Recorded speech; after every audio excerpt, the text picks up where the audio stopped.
അനുമോളുടെയും അനീഷിൻ്റെയും കല്യാണം ഉണ്ടാവുമോ എന്നുള്ളത്. ഞാൻ ഒന്നാമത് ബിഗ് ബോസ് കഴിഞ്ഞു, അതിനുശേഷം പുറത്തിറങ്ങിയിട്ടും ഞാനൊരു ഇന്റർവ്യൂവിൽ പറഞ്ഞിരുന്നു ലൈൻ കട്ട് എന്ന് പറഞ്ഞിരുന്നു. അതിൽ കൂടുതലൊന്നും എനിക്ക് പറയാനില്ല.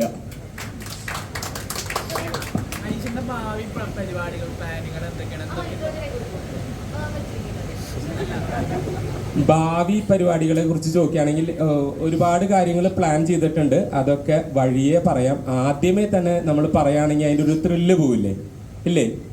ത്രില്ല് പോവും. അത് കാരണം ഞാൻ വഴിയേ പറയാം. എല്ലാ കാര്യങ്ങളും വഴിയേ അതിൻ്റെ ഒരു ടൈമിങ്ങിൽ പറയാം എന്തായാലും. ബോസിന് ശേഷം അതുപോലെ കുറെ തെറ്റിദ്ധരിപ്പിക്കുന്ന വാർത്തകളൊക്കെ നിങ്ങളെ പറ്റിയിട്ട് സോഷ്യൽ മീഡിയയിൽ സ്പ്രെഡ് ചെയ്തിട്ടുണ്ടായിരുന്നു. അത് നിങ്ങളെ പേഴ്സണലി പരസ്പരം ഹേർട്ടൊക്കെ ചെയ്തിട്ടുണ്ടായിരുന്നു. ഇപ്പൊ അതുകൊണ്ടാണ് നിങ്ങൾ ഒരുമിച്ച് ഒരു സ്ക്രീനിൽ വരാത്ത, ഒരു ഫ്രെയിമിൽ വരാത്ത, അല്ലെങ്കിൽ ഒരു ഇനാഗ്രേഷനിൽ വരാത്ത എന്നൊക്കെ രീതിയിൽ വാർത്തകൾ വന്നിട്ടുണ്ടായിരുന്നു. ആരോട് ക്വസ്റ്റ്യൻ?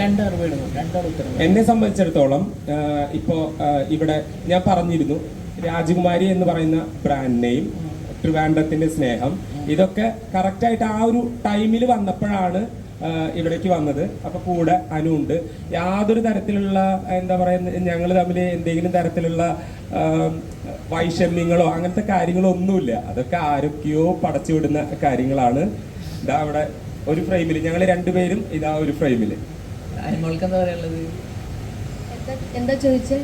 നേരത്തെ ചോദിച്ച ചോദ്യങ്ങൾ, തെറ്റായ വാർത്തകൾ നിങ്ങളെ പറ്റി പരസ്പരം സ്പ്രെഡ് ചെയ്തിട്ടുണ്ടായിരുന്നു. അതിനെ കുറിച്ചിട്ട് എന്താ പറയാനുള്ളത്? ഈ തെറ്റായ വാർത്തകൾ ഞാൻ ശരിക്കും കണ്ടിട്ടില്ല. എന്തായിരുന്നു തെറ്റായ വാർത്ത? അനിമോള് തേച്ചത് കൊണ്ടാണ് നിങ്ങൾ ഒരുമിച്ച്. തേച്ചോ? ആരെ? സോഷ്യൽ മീഡിയയിൽ വരുന്ന കമന്റ്സ്. സോഷ്യൽ മീഡിയയിൽ കമന്റ്സ് ഇടാൻ വേണ്ടിയിട്ട് ആൾക്കാർ അതിന് വേണ്ടിയിട്ട് മാത്രം ഇരിക്കുന്നവർ കുറച്ച് പേരുണ്ട്. പക്ഷെ ഞാൻ ഇതൊക്കെ ഇഗ്നോർ ചെയ്ത് വിടുന്നുണ്ട്, മൈൻഡ് ആക്കുന്നില്ല. അതൊക്കെ മൈൻഡ് ആക്കാൻ നോക്കി നിന്ന് നമ്മുടെ ലൈഫിൽ നമ്മൾ ഒരിടത്തും എത്താറില്ല. അതുകൊണ്ട് ഞാനിതൊക്കെ എന്താ പറയണ്ടേ, ഒരു പണിയില്ലാണ്ട് വീട്ടിൽ ഇരിക്കുന്നവരാണ് ഈ നെഗറ്റീവ് കമന്റ്സ് ഇടുന്നത്. അപ്പൊ എനിക്ക് അവിടുത്തെ പുച്ഛം മാത്രമല്ല, എനിക്ക് ഒന്നും പറയാനില്ല, ഒന്നും ആവാറില്ല. അങ്ങനെ അതാ ഞാൻ പറഞ്ഞേ, അതൊക്കെ നമ്മൾ പേഴ്സണലി എടുത്തു കഴിഞ്ഞാൽ നമ്മുടെ ലൈഫിൽ എടുത്തും എത്തത്തില്ല. അത്രേ ഉള്ളൂ.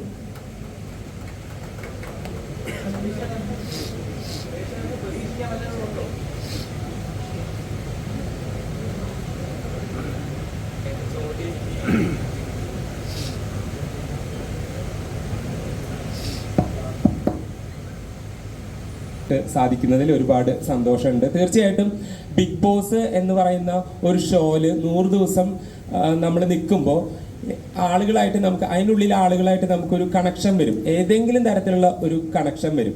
അപ്പോൾ തീർച്ചയായിട്ടും അനുമോളായിട്ട് നല്ലൊരു സൗഹൃദമാണ് ഇപ്പോൾ ഉള്ളത്. ഇതിങ്ങനെ തന്നെ പോട്ടെ അല്ലേനും.